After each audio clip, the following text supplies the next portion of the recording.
It is astonishing how little attention critics have paid to story considered in itself. Granted, the story, the style in which it should be told, the order in which it should be disposed, and, above all, the delineation of the characters have been abundantly discussed.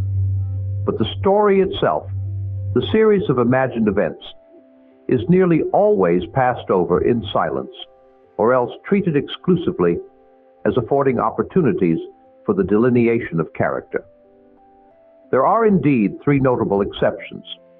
Aristotle, in the Poetics, constructed a theory of Greek tragedy which puts story in the center and relegates character to a strictly subordinate place.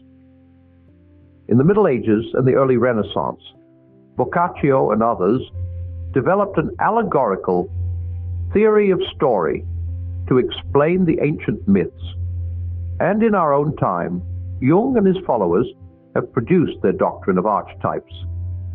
Apart from these three attempts, the subject has been left almost untouched, and this has had a curious result. Those forms of literature in which story exists merely as a means to something else, for example, the novel of manners, where the story is there for the sake of the characters, or the criticism of social conditions, have had full justice done to them. But those forms in which everything else is there for the sake of the story have been given little serious attention. Not only have they been despised, as if they were fit only for children, but even the kind of pleasure they give has, in my opinion, been misunderstood. It is the second injustice which I am most anxious to remedy. Perhaps the pleasure of story comes as low in the scale as modern criticism puts it. I do not think so myself, but on that point we may agree to differ. Let us, however, try to see clearly what kind of pleasure it is, or rather, what different kinds of pleasure it may be. For I suspect that a very hasty assumption has been made on this subject. I think that books which are read merely for the story may be enjoyed in two very different ways. It is partly a division of books. Some stories can be read only in the one spirit and some only in the other. And partly a division of readers.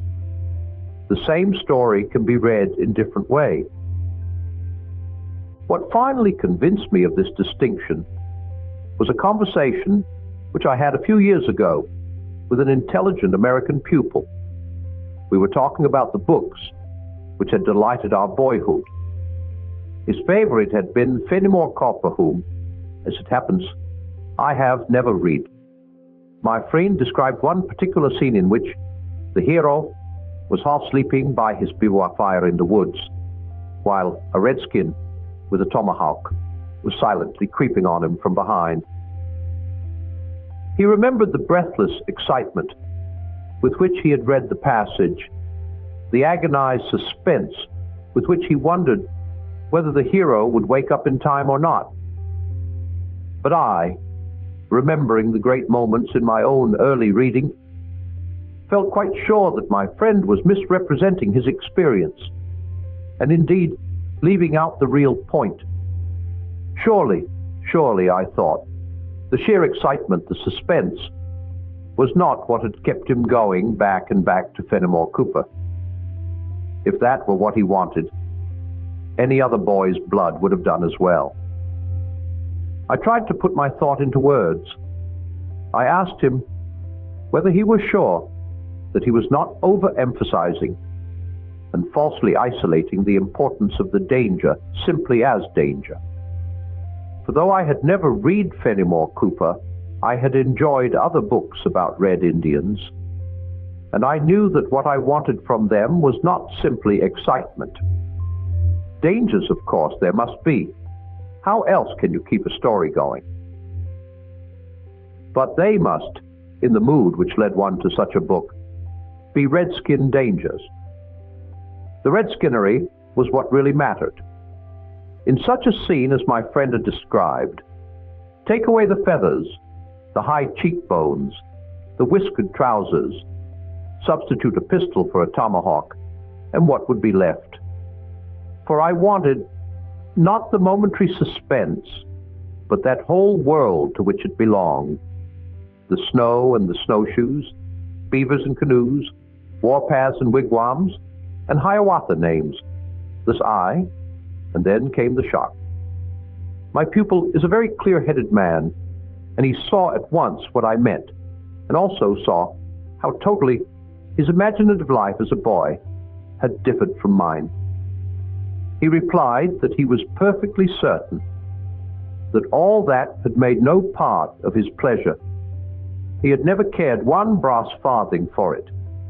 Indeed, and this really made me feel as if I were talking to a visitor from another planet. Insofar as he had been dimly aware of all that, he had resented it as a distraction from the main issue. He would, if anything, have preferred to the redskins some more ordinary danger, such as a crook with a revolver. To those whose literary experiences are at all like my own, the distinction, which I'm trying to make between two kinds of pleasure, will probably be clear enough from this one example. But to make it doubly clear, I will add another.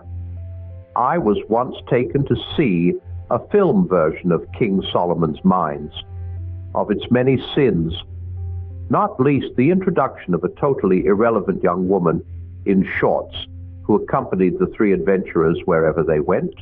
Only one here concerns us.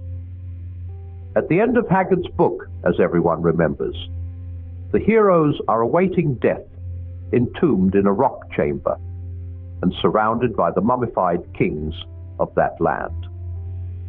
The maker of the film version, however, apparently thought this tame. He substituted a subterranean volcanic eruption, and then went one better, by adding an earthquake. Perhaps we should not blame him. Perhaps the scene in the original was not cinematic, and the man was right, by the canons of his own art, in altering it. But it would have been better not to have chosen in the first place a story which could be adapted to the screen only by being ruined at least for me. No doubt, if sheer excitement is all you want from a story, and if increase of dangers increases excitement, then a rapidly changing series of two risks, that of being burned alive and that of being crushed to bits, would be better than the single prolonged danger of starving to death in a cave. But that is just the point. There must be a pleasure in such stories distinct from mere excitement, or I should not feel that I had been cheated in being given the earthquake instead of Haggard's actual scene. What I lose is the whole sense of the deathly, quite a different thing from simple danger of death. The cold, the silence, and the surrounding faces of the ancient, the crowned and sceptered dead. You may, if you please, say that Rider Haggard's effect is quite as crude or vulgar or sensational as that which the film substituted for it. I am not at present discussing that. The point is that it is extremely different. The one lays a hushing spell on the imagination. The other excites a rapid flutter of the nerves. In reading that chapter of the book Curiosity, or suspense about the escape of the heroes from their death trap, makes a very minor part of one's experience. The trap I remember forever. How they got out, I have long since forgotten. It seems to me that in talking of books which are mere stories, books, that is, which concern themselves principally with the imagined event and not with character or society, nearly everyone makes the assumption that excitement is the only pleasure they ever give or are intended to give. Excitement, in this sense, may be defined as the alternate tension and appeasement of imagined anxiety. This is what I think untrue. In some such books, and for some readers, another factor comes in. To put it at the very lowest, I know that something else comes in for at least one reader, myself. I must here be autobiographical for the sake of being evidential. Here is a man who has spent more hours than he cares to remember in reading romances and received from them more pleasure, perhaps, than he should. I know the geography of Tormans better than that of Tellus. I have been more curious about travels from uplands to Utterbol, and from Monamaruna to Kostrabelorn, than about those recorded in Hakluyt. Though I saw the trenches before Arras, I could not now lecture on them so tactically as on the Greek wall, and Scamander, and the Scaean Gate. As a social historian, I am sounder on Toad Hall, and the Wild Wood, or the cave-dwelling Selenites, or Hrothgar's Court, or Vortigern's, than on London, Oxford, and Belfast. If to love story is to love excitement, then I ought to be the greatest lover of excitement alive. But the fact is that what is said to be the most exciting novel in the world, The Three Musketeers, makes no appeal to me at all. The total lack of atmosphere repels me.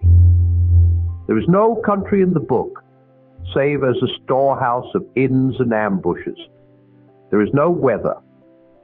When they cross to London, there is no feeling that London differs from Paris. There is not a moment's rest from the adventures. One's nose is kept ruthlessly to the grindstone. It all means nothing to me. If that is what is meant by romance, then romance is my aversion, and I greatly prefer George Eliot or Trollope. In saying this, I am not attempting to criticize The Three Musketeers. I believe on the testimony of others that it is a capital story. I'm sure that my own inability to like it is in me a defect and a misfortune.